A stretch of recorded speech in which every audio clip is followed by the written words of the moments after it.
Very happy to welcome Lucas and Jared to stage to talk a bit more about simplifying FinOps in a complex business.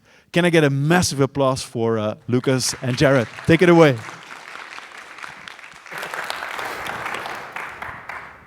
Alrighty. Awesome, everyone. Well, welcome. I hope that the keynote was everything you had hoped for. I'm here to talk today with Lucas on simplifying FinOps in a complex business. So let's go ahead and kick it off with introductions. My name is Jared Clore. I'm the Cloud FinOps Delivery Leader at Cisco. I've been there for roughly a year now. And Lucas, why don't you go ahead and introduce yourself? Yeah, so Lucas Paratore, I'm a product manager at Cloudhealth, now Broadcom, and I'm also on the Technical Advisory Council for the FinOps Foundation. And so, quick agenda. First, we're going to be talking, and really he's going to be the star of the show, talking about what it's like FinOps at Cisco, focus at Cisco, sustainability, and I'm going to hopefully try and support him in that journey. And then lastly, quick teaser, this is going to be something we're going to be talking about, build or buy. It's something that you really hear people say, and it's not always build and buy. So we're going to go into how we think about these things together. So I'll go ahead and start with the FinOps landscape at Cisco. And the first thing I want to start out with is AI. Okay, I just want to make sure everyone's paying attention. Everyone says AI, so I felt like I had to start with that. Our speaker note said I had to say AI, so I felt obligated to do that. But in reality, though, Cisco does have 5 cloud providers in its landscape, plus a private cloud. So just imagine some of the frustrations that can come with managing just one, let alone 3, in millions of dollars of scale globally. So we have those. We have a private data center, and we do a lot of frequent acquisitions. So just in 2023 alone, we had 11 acquisitions, and there's been several in 2024 already. I'll cover at least one of them in a future slide. But that's just something to kind of give you a context on just how challenging this landscape has become for Cisco. And I'm going to kind of walk you through some of the challenges we see, let you know that you're not alone in this journey, that a lot of the problems that you might see in a small, medium, or enterprise business still happen even at Cisco, even at some of the largest organizations. Yeah, so you talked about building out the FinOps team. Maybe can you talk a little bit about what that team looks like and what it looked like when you joined a year ago? Yeah, when I joined a year ago, we were part of IT within Cisco, and we were a team of combined with our cloud operations team, which was 25 engineers. But we had such shared responsibilities that we felt the need to dedicate a separate FinOps team for central governance of the cloud, of all the clouds. So now we are a team of 5. Yeah, and so 5 people on the team, but how many people actually care about FinOps? How many people do care and how many people should care are 2 very different questions. We find that some of the folks that are really tight on budgets, especially in this macroeconomic climate, they have been more concerned with cost on a more reactive basis. And we're trying to show them by making the right steps and making the right decisions, they can become more proactive in that. And really, as you heard in the keynote, FinOps should be everyone's responsibility. So I'm going to kind of walk through the journey of FinOps at Cisco, but through the lens of the FinOps Foundation's domains. I'm not going to read this slide to you, but I want you to understand that even from just understanding cloud usage and cost, if these challenges sound like something you've had a problem with, so have we. Most customers probably have. From a quantifying the business value perspective, same challenges there. We've faced all of these different problems. Again, under another domain of cloud usage and cost, and then the last one, managing the FinOps practice. All of these challenges are something that we have faced or are still facing today. You are not alone. But how do we address that? And that's really one of the things that we've come to find with, is that with FinOps at Cisco, and I kind of built an alphabetical list here of things, we've done awareness campaigns. It's not a problem if you don't know about it. So for so long, we operated just to get innovation, get it out the door, make the customer happy, don't stand in the way of engineering. Once we start to show them how much more cost effectively they can do the same thing, that was a really big head turner for a lot of folks, and it got a lot of attention from both bottom up as well as top down. We had to find that executive sponsorship from there. Yeah. We talked about we've done a lot of automation, and one of the big principles that we have done in our FinOps, and I think this is a great rule for anyone here, if you have to do the same thing twice manually, it should just be automated. Think about that as you go through everything that you do. Are you building a solution to fix a small problem, or is this something that could scale, and build the automation around it? And I realize, Ruben, I'm sorry about this. I started talking and didn't start talking and say AI as one of the speaker guidelines. So also AI. All right. And so I talked about those acquisitions before. And so we have just 4 notable ones on here. There are many, many more. 11 last year in 2023, calendar year 2023 alone. Splunk is probably the most common or biggest name that we've recently acquired as part of the Cisco family. And it brings all of those unique challenges, all those unique perspectives. How did we get to 5 clouds? Largely through our growth through acquisition. And thinking about those acquisitions, like what comes to mind that you've learned throughout this?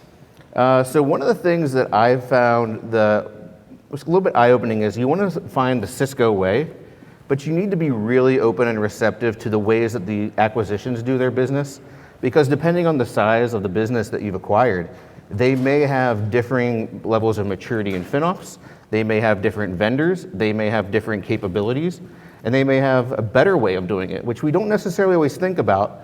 But if a scrappy team has built a really sophisticated solution and we think we can scale that out, we will invest the efforts to take that and put it on the Cisco standard way. Yeah, I think you said something really important, is that it's not just about who has the biggest spend and they get to make the rules. You have to look at who is doing things correctly, who's doing things better, and be able to adapt. So I mentioned those acquisitions before. They do bring those inconsistencies. They are challenging. They can be very muddy, especially when you get into contracts, run rates, forecasting models. These all bring different challenges, but it also gives you that opportunity to learn. And one of the things that we've learned from all these acquisitions is that everyone's having these same challenges as well. We've found a better way to onboard them, do our due diligence, and identify what their challenges are, how they're different from ours. Are they part of an existing challenge that we have, or do they have a solution to something that we would also like to hear more about? And there's this product, you might have heard of it, Cloudhealth. How has that helped you navigate these acquisitions? So Cloudhealth has become a product that really early on in the integration of an acquisition, we can bring them into the Cloudhealth environment and stand them up with a lot of standardized capabilities that we've developed in the tool, namely reporting. That's been the really big one that we've been able to drive really quickly through. Makes sense. Yeah, and I think the next point here, applications and workloads are always evolving. This is something that I think everybody takes their application from on-prem, moves it to the cloud. I say they modernized it and we're done. That could not be further from the truth. Because maybe when you brought that to Cloud A, you realized, you know what, this is running great, but I could run this cheaper in Cloud B. Or maybe the application now usage has become a lot more predictable. You've modernized the application, and now it's actually cheaper to run that modern application back on-prem. So that's an important thing to constantly be thinking about how your usage patterns are changing. And then as you bring new companies in, new products, how you should think about distributing those across the clouds and on-prem. This third bullet, comprehensively evaluating available tools, we're constantly looking into our individual business units and our teams and our acquisitions to see what are they using and what's the capability they're getting and the value that they're getting out of that. So right now, a year ago, and even somewhat to today, we haven't standardized on that tool set across the entire environment because it's so vast. But whenever we bring one into our environment, the FinOps Foundation will let you know that there's actually 4.1 tools per customer on average. I think we're well beyond that.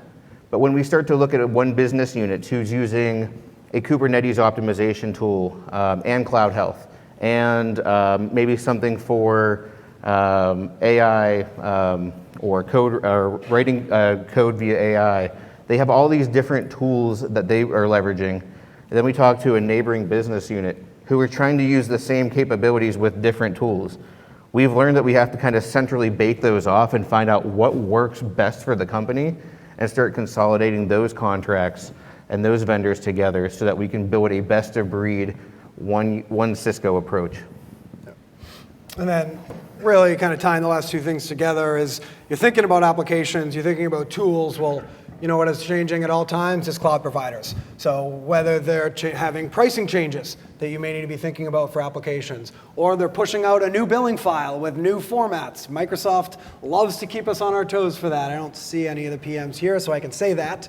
And so that's really an important area that companies will pay us to deal with. You shouldn't have to subscribe to AWS pricing changes and worried about what instance types are being deprecated. These are the things that you'd pay a company like Cloudhealth to provide that information to you.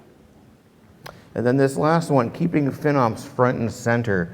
This is a thing that historically has been an IT focus. And I imagine many of the folks in the room here are either part of an IT organization or they either came from that or they have a relationship with IT. We're trying to show that FinOps is not just an internal IT overhead. It is actually part of the engineering team. It is part of finance. We've been trying to do educational campaigns across our organization to do just that, to help them understand the opportunity cost of inaction and how they can get involved and have a seat at the table when we make these decisions. Yep. And most importantly, keeping FinOps in all the departments. It's not just a finance, it's not just an engineering, it's not just a procurement. Making sure that you have built FinOps. It goes into that question I asked you, how many people are on your FinOps team versus how many people should care about FinOps? And those are very, very different numbers. So in terms of how to build FinOps and get wins, there's a line, probably heard this, perfection is the enemy of progress. So this first page we're looking at is our right sizing report. And we pull in, give recommendations for like 13 different services, AWS, Azure, and GCP. And this is one of the areas that we see customers being able to create momentum and getting a win. They find some right sizing within some business unit. They say, hey, this business unit was able to save this much moving to a new instance type, or downsizing because they were at 0% for the last 3 months. So maybe you could share a little bit. Any stories come to mind on how you've been able to build momentum through right sizing? Yeah, one of the things that I call one of the applications that's very common consumer application offered by Cisco involves the use of messaging platform, and in that they were using GCP N2 instances because that was the latest and the greatest. They thought that that was the best one to run their workload on. But when we looked at a right sizing report, we actually saw that there was an opportunity to run N1 but attach a GPU to it.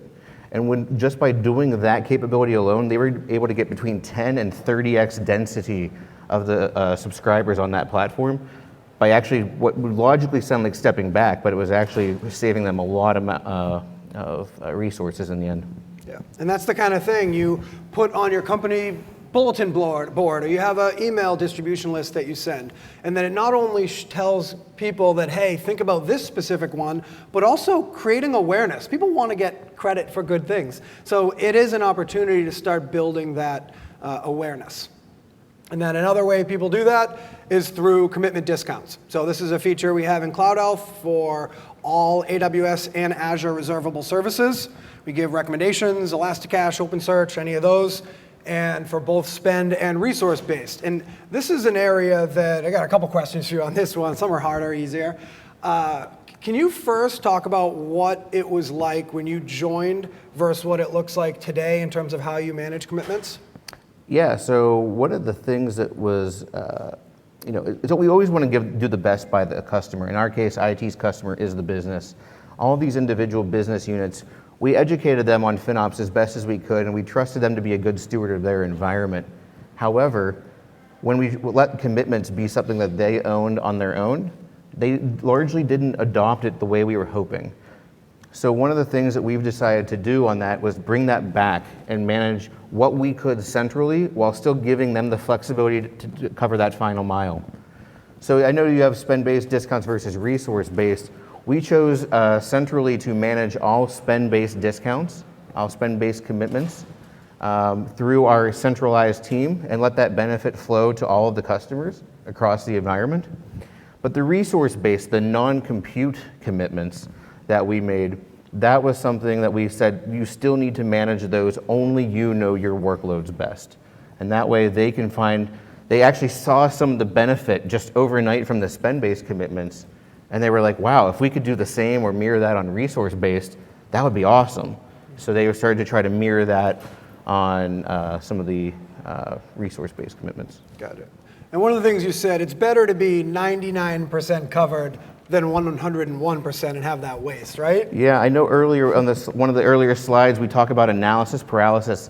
I've seen so many folks struggle to get to that 100% threshold and not a penny over. Folks, it's actually more cost effective to go to 101% than it is to run at 99. That 1% on demand costs you more than the wasted commitment of going over.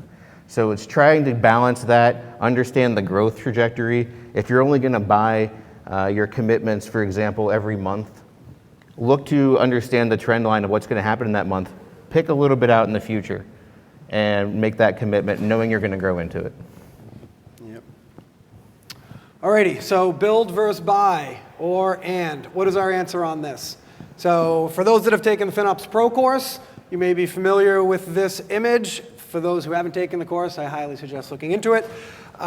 This is thinking about the level of maturity and where it makes sense to build and buy, or build or buy, or build and buy.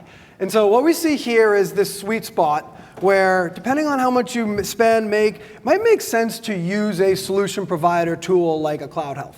But then you're going to get to a point of maturity where you will have use cases that are so unique to you that it doesn't make sense for the solution provider to be doing all of these things. So this is where the 80-20 rule comes in. If we can get you 80% of the way there, and then you hire engineers to get you that last 20%, you will be able to deliver more value for cheaper, and you can focus on the cool things. And we don't take offense to that at Cloudhealth if we do the boring stuff and you guys get to really generate those unique use cases relative to your business requirements. And so, Jared, in terms of you guys, so you are a build and buy organization? Yes, we are. And what are some of the challenges that are associated with that? So we use tools like Cloudhealth to really do that 80% that you talked about. But because of the unique nature and the constantly changing nature of our business, we have to be able to extend beyond those capabilities. We have to keep our business metadata separate of it and only inject it when it makes sense into the tool, or use that tool's outputs and combine it with our metadata to get more advanced reporting that's broken down into lenses that we can't just get natively. Yep.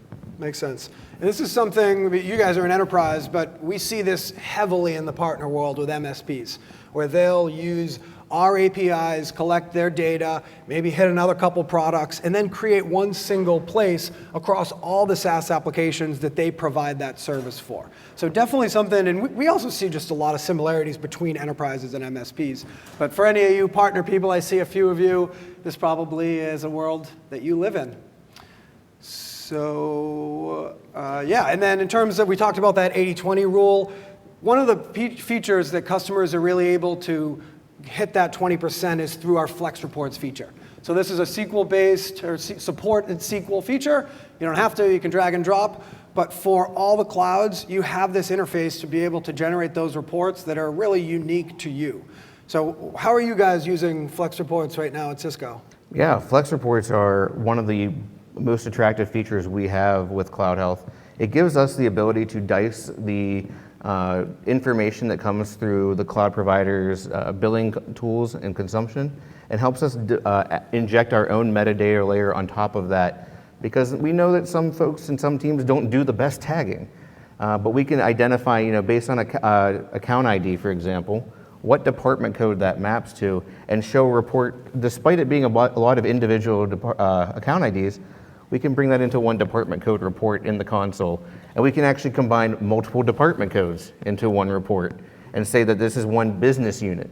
And starting to show that metadata in ways that, or so that data, using that injected metadata, brings us reporting capabilities that would take us many, many more hours to do outside of the tool. Yeah.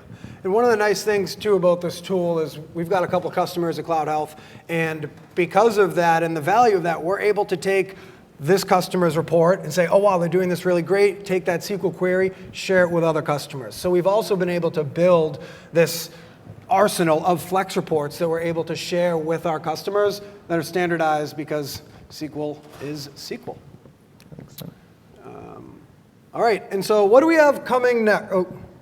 What do we have coming next? So there's really two big topics we want to talk about. The first is focus. So hopefully folks are starting to be aware of what focus is, FinOps Open Cost and Usage Standard. Something for us at Cloudhealth we were really excited about.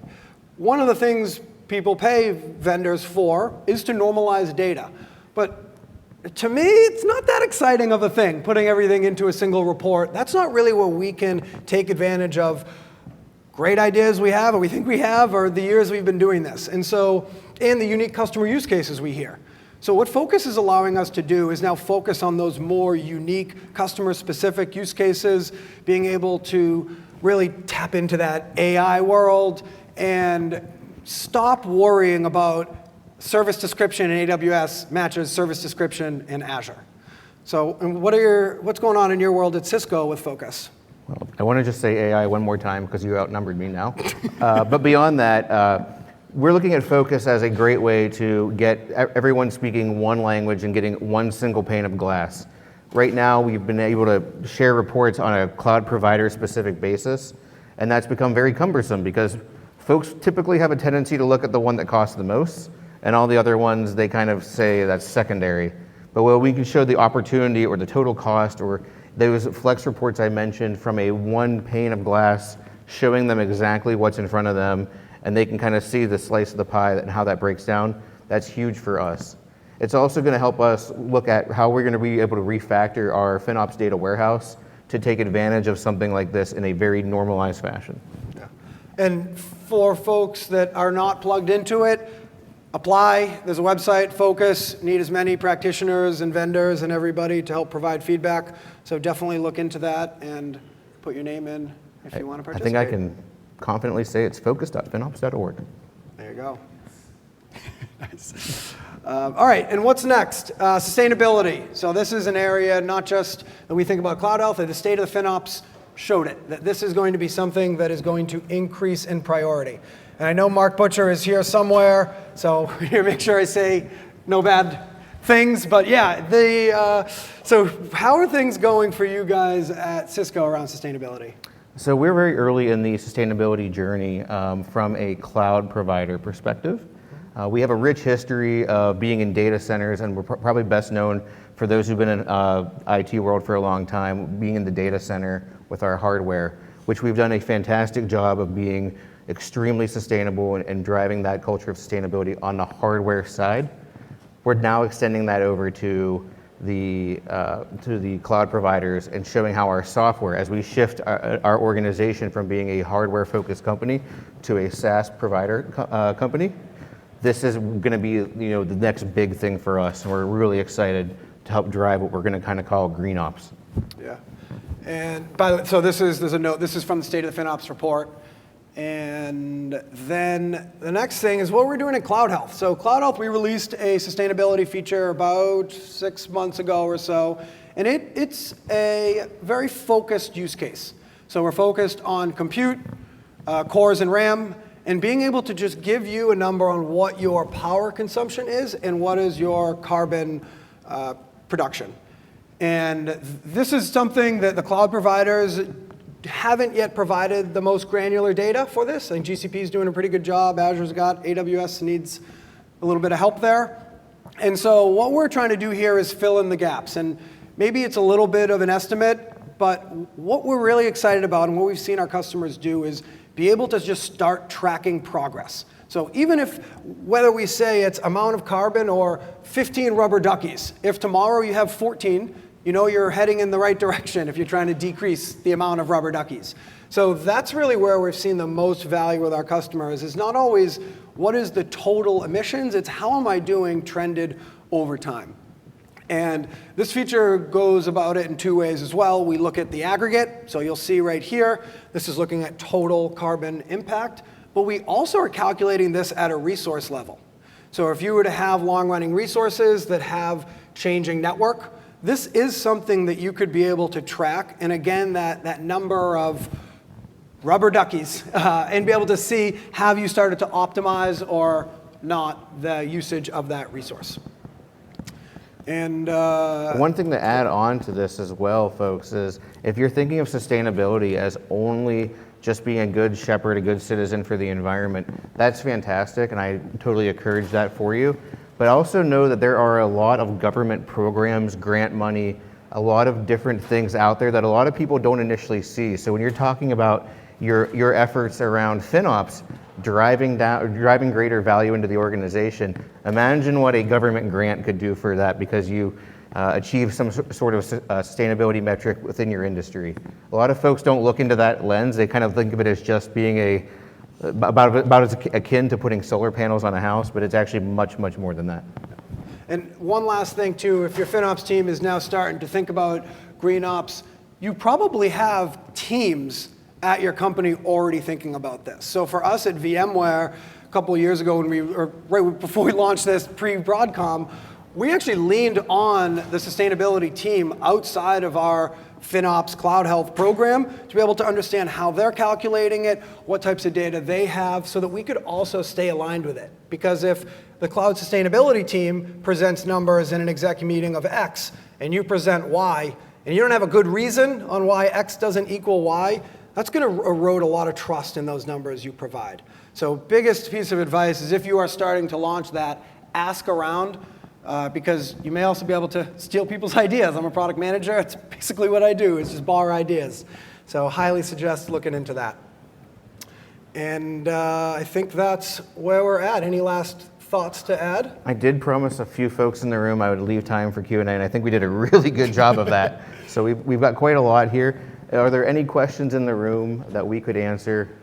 A couple hands. You get to choose. Yeah, go ahead. Yeah, so Do we want to wait? Oh, We have a nice speaker Who's asking queue. a question? right here, Right here. Equifax. Oh, there you go. Yes. Close to your mouth to talk, yeah. is Cloudhealth going to produce its vendor chargebacks in focus format? We do. So we have on one of those reports, this is a focus report right here, an example. Those are normalized based on the schema that was defined in the 1.0 release. Hi. About the green ops side, the AI, sorry again, AI is increasing. Most of the AI data is getting generated from TPUs and GPUs. How are you planning to bring data from the intensive like GPUs and TPUs, which are 10 times and 20 times higher than the normal CPUs? I'm really hard time hearing that, but So it's, are we going to, GPUs and TPUs are the biggest impact versus running a straight VM, and how are you guys thinking about that, taking that into account? So it's a great question. It's definitely on the roadmap. I don't have a good answer for that, but we need to, I mean, GPUs especially, like that's where all this, the carbon is coming from. So certainly need to do that, but no, not sure. one of the things I've modeled out for our business units on a couple of occasions, this might help your use case, is I've found the equivalent of running a GPU attached instance in an environment. So how many does that take? How many does a GPU enabled instance create a replication for? And that's given me a rough idea of how to model that out for its effectiveness. I shared the example before of a organization that went from an N2 to an N1 with a GPU attached and got 10 to 30x.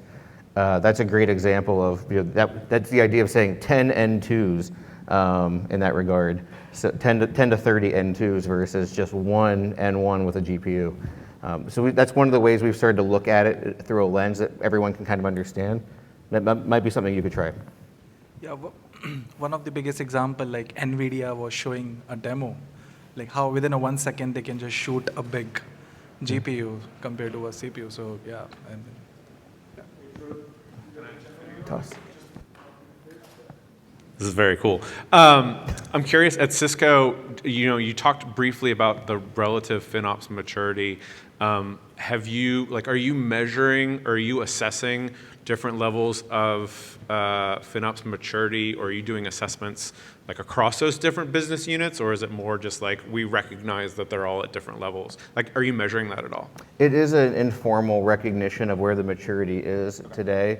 We have found that those who are extremely strong in the FinOps space stand out very early. They come to us with a lot of ideas. Have you tried this? Have you thought of this? But that being said, there are plans to build a better, a more formal indexing and scoring system of FinOps maturity that we're going to be able to push out, start to gamify maturity across the business units. No one wants to be at the bottom of that list. Everyone wants to be higher up. And that's one of the things that we're looking to do in the future as well. Thanks.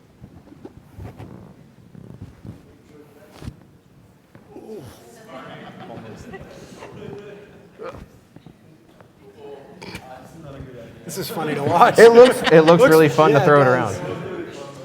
So I was curious, and I see you guys and Cisco get a lot of acquisition across different companies, correct? And when you bring them in, are you developing any standard, framework, governance to everybody adhere to as becoming FinOps? Then when they become mature, you all get mature together and you all adhere same governance and policy in the future, correct? And how do you manage that across multiple organizations with multiple cloud, with multiple footprint on a cloud? Yeah, so in regards to the first part of that question regarding do we bring acquisitions in and bring them onto the Cisco way and drive the standards centrally, I can tell you historically, the answer to that has been no. That's because we didn't necessarily know what we know today. So as we've been moving forward, we're doing a much more due diligence and adopting them to the Cisco standard. We do write centralized policy documents that have a very strong definition of what the guardrails are, what you can and cannot do, how to provision an account. We're very much a security-first organization. That's at the forefront of everything we do. So they have to be in line with our cloud operations standards first, and then the FinOps standards can come on top of that after the fact. Thank you. So you said that the FinOps team is 5 people now. What kind of personas are those, and how are their responsibilities lined up? Like, are they aligned per business unit, or what does that look like? To be fair, and I think you know the answer to some of this question, so that's great that you're asking. Largely, our persona is going to come from the practitioner side. We do have no one directly outside of that persona in our dedicated FinOps team. We have created a sort of a center, governing board or center of excellence where all the business units are represented. And that includes people from finance, people from IT, people from the engineering side, that we didn't really discriminate on who would be representing that business unit, but that's given us a very diverse set of voices on a monthly basis.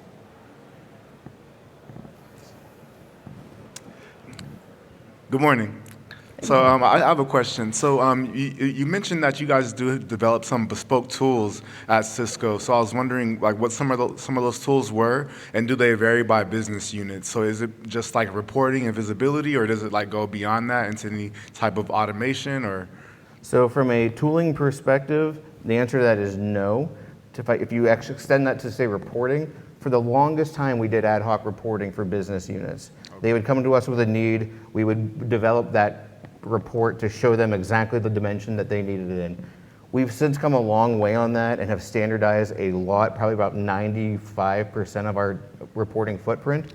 Some still love their 5% legacy reports, and they're going to always keep those. We can't change that. But from all the other parts of it, we do centrally manage it all. So we do build things like a CMDB that has all of our business metadata. It ties basically what a lot of companies would organize in tags. We manage in a CMDB outside of it and inject it upon being queried. Oh, cool. Thank you.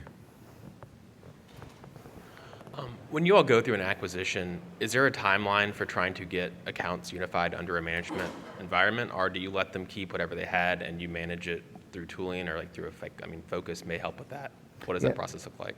So the answer is every time we bring on a new customer, the answer was we're already too late on integrating them, even when they're ahead of schedule. But realistically, though, what we try to do is we use a centralized provisioning tool for all of our new accounts. It goes through the Cisco standard. It has automated deployments in place. What we have to do is do a retroactive injection of those accounts into that system, so it goes through all those same security checks. The timeline on those can vary significantly depending on the business impact of making that change. Obviously, the lower accounts, the non-production accounts, we can get those in relatively short order. But some of those production, revenue-generating accounts, it's a lot of due diligence that we have to do. It takes sometimes months before we can get it onboarded onto our environment. All the while, it's separately, but part of the contract. Keep the hard questions coming to him. I'm having a great time here. Yeah, so how do you engage with the engineering team, when you need them to, maybe take actions for optimization or anything? Oh, I'm the wrong guy to ask that. I'm a very blunt person by my nature. So when I speak to engineering, I'm like, why haven't you done this? I could probably, get a little bit more if I was a little bit nicer about it. But to that point, how do I engage with those engineering teams? I always have to come with data. If I don't have something to show them, the conversation's gone before I even begin. I have to show them, here's the starting point, here's the opportunity, tell me why we can't do this. And I have to already do a little bit of role playing on my own, get objection handling in place, start understanding this is why they're going to tell me they can't make a commitment. This is why they're going to tell me they can't use spot instances. All of these different things that I know that they're going to come back to me with, I have to be ready and have a message prepared for it. And then I document that and share it back to them after the fact because I want to hold them accountable if we later discover that they could have. Let me try this. How many accounts do you have on your environment? And do you have a centralized process to create new accounts, or each business unit can create any accounts? I don't want to shock anybody by some numbers, and I'm not even sure how far detail I can get, but we have, on just our AWS environment, for example, we have roughly a dozen payer accounts. So think about that. It's not, a lot of companies just have one. We have roughly a dozen isolated for reasons or acquisition, or there's a lot of reasons why they might be isolated. From there, though, we have several thousand accounts in just that one provider. And I think others like Google Cloud, I don't know the numbers roughly, but it's in the tens of thousands. So we have a lot of that we have to manage centrally, and that's why consistency and centrally managing it with strong governance is so important. So you talked about having both grassroots support as well as top-down support.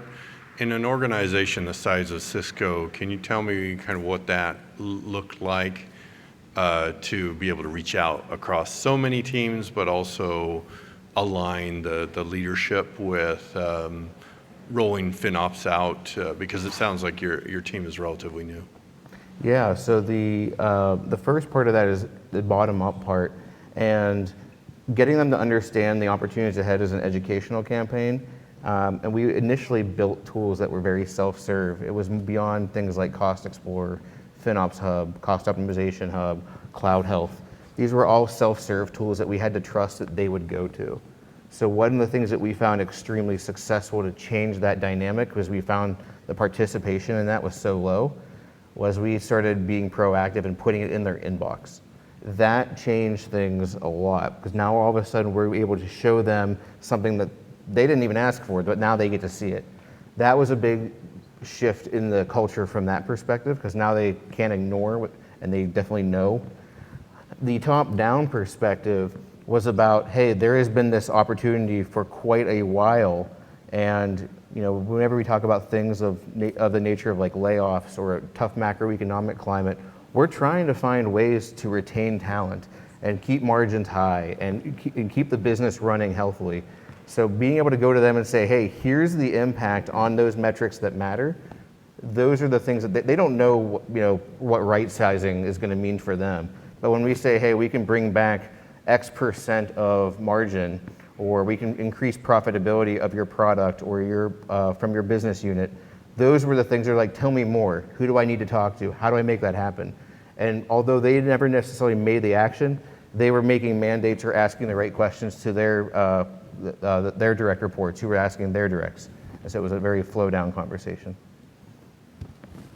Any more questions? Anyone have anything for him? No, I got the focus question, remember? Oh, okay. I had to click 3 buttons. Over there.